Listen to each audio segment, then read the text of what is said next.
আসসালামু আলাইকুম। চলুন জেনে নেওয়া যাক আজকের নিউজ। সিঙ্গাপুরের হাসপাতালে চিকিৎসা নিচ্ছেন জাতীয় পার্টির চেয়ারম্যান হুসেইন মোহাম্মদ এরশাদ। দীর্ঘদিন সম্মিলিত সামরিক হাসপাতালে চিকিৎসাধীন থেকে গত 20 জানুয়ারি উন্নত চিকিৎসার জন্য সিঙ্গাপুরে গেছেন সাবেক এই রাষ্ট্রপতি। জাতীয় পার্টির সভাপতিমণ্ডলীর সদস্য খালেদ আক্তার, এরশাদের ছোট ভাই হুসেইন মোরশেদ এবং মোরশেদের স্ত্রী রুকসানা খান মোরশেদও সিঙ্গাপুর গেছেন। এদিকে ফেসবুকে একটি পোস্টকে কেন্দ্র করে এরশাদের মৃত্যুর গুঞ্জন শুরু হয়, যদিও পরবর্তীতে জাতীয় পার্টির নেতা জিয়াউদ্দিন আহমেদ বাবলু বলেছেন উনার অবস্থা আগের চেয়ে ভালো। ফেসবুকের খবর সত্য নয়।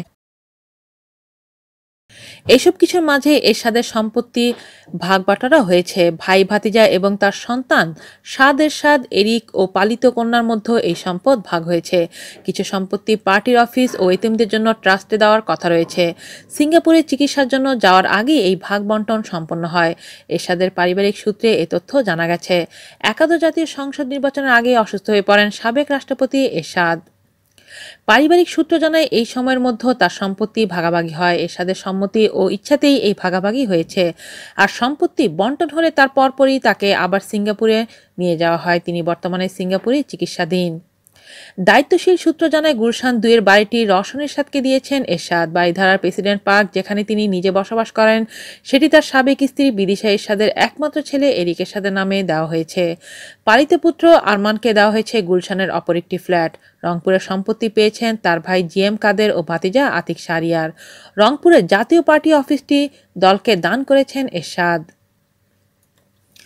ঢাকার কাকরাইলের জাতীয় পার্টির প্রধান কার্যালয়টি এরশাদের ব্যক্তিগত নামে ছিল। এটি তিনি পার্টিকে দান করেছেন। দলটির একাধিক প্রেসিডিয়াম সদস্য সহ অন্যান্য নেতাকর্মীদের সঙ্গে আলাপকালে তারা জানান, এরশাদের গুলশান বনানী এলাকায় বিভিন্ন মার্কেটে দোকান রয়েছে। এগুলোর সন্তান, ভাই, ভাতিজিদের মধ্যে সমাবন্টন করা হয়েছে। গুলশান বনানীতে যে দোকান রয়েছে সে বিষয়ে সবাই ওয়াকিবহাল, কিন্তু কোথায় কয়টা দোকান আছে তার হিসাব কারো কাছে নেই। এদিকে এরশাদের অসুস্থতা বাড়তে থাকলে তিনি এরিক এরশাদকে দেখাশোনা ও তার সম্পত্তি দেখাশোনার জন্য একজন ব্যারিস্টারকে লিখিতভাবে দায়িত্ব দিয়েছেন বলে জানা গেছে। অপরদিকে বেগম রওশন এরশাদও বর্তমানে অসুস্থ। তার নামে থাকা সম্পত্তিগুলো তার পুত্র সাদ এরশাদ ও পালিত কন্যা জেবিনের নামে উইল করে দিয়েছেন বলে শোনা যাচ্ছে।